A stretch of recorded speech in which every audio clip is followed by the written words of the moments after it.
আল্লাহর কাছে নবীজি সাল্লাল্লাহু আলাইহি সাল্লাম দোয়া কবুলের কয়েকটি ঘটনা শেয়ার করব, যে ঘটনাগুলো শুনলে আপনার ঈমান বৃদ্ধি পাবে, আল্লাহ এবং রাসূলের প্রতি বিশ্বাস এবং ভালোবাসা বেড়ে যাবে।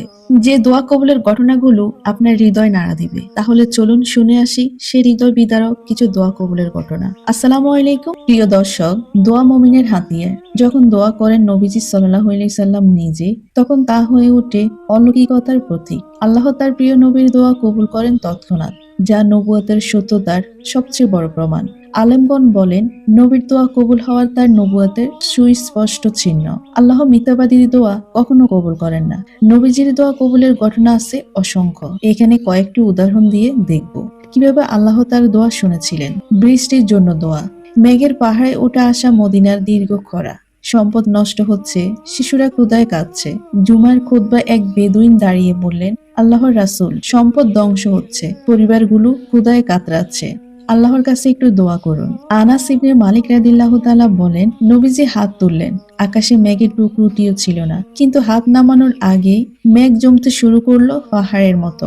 মিম্বর থেকে নামার আগেই বৃষ্টি পড়তে লাগলো নবীজির দাঁড়িতে। সেই দিন, পরের দিন, তার পরের দিন, পুরো সপ্তাহ জুড়ে বৃষ্টি হলো। পরের জুমায় সে বেদুইন বা অন্য কেউ বললেন, বাড়ি দোষে পড়ছে, সম্পদ ডুবে যাচ্ছে, দোয়া করুন। নবীজি হাত তুলে বললেন, হে আল্লাহ, আমাদের চারপাশে, আমাদের উপর নয়। আনাস বলেন, যেদিকে ইশারা করতেন সেদিকের মেঘ সরে যেত। মদিনায় যেন একটা গর্তের মতো হয়ে গেল।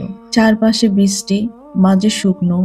বাহির থেকে যারা আসতো সবাই প্রচুর বৃষ্টির কথা বলতো। সহিহ বুখারী হাদিস 1013, সহিহ মুসলিম হাদিস 897। ইবনে আব্বাসের জন্য ফিকহ ও তাফসীর। ইবনে আব্বাস রাদিয়াল্লাহু তাআলা নবীজির ওযুর পানি প্রস্তুত করে দিলেন। নবীজি বললেন, আল্লাহুম্মা ফাক্কিহু ফিদ্দিন, অর্থাৎ হে আল্লাহ, তাকে দিনের ফাঁকি বানান।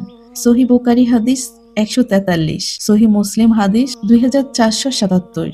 আরেক বর্ণনায় আছে, তিনি কাঁধে হাত রেখে বললেন, আল্লাহুম্মা ফাক্কিহু ফিদ্দিন ওয়াল্লিমু তাওয়িল, অর্থাৎ হে আল্লাহ, তাকে দিনে ফাঁকি বানান এবং তাকে কোরআন ও তাফসীর শিখান। মুসনাদে আহমেদ হাদিস 2393। ইবনে আব্বাস হলেন উম্মতের সর্বশ্রেষ্ঠ মুফাসসির। আবু হুরায়রার মায়ের হেদায়েত।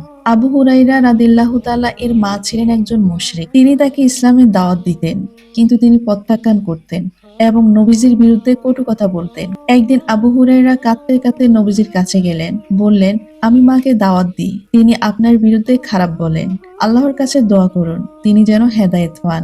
নবীজি বলেন, হে আল্লাহ, আবু হুরায়রার মাকে হেদায়েত দান করুন। আবু হুরায়রা আনন্দে বাড়ি ফিরলেন। দরজায় পৌঁছে শুনলেন দরজা বন্ধ।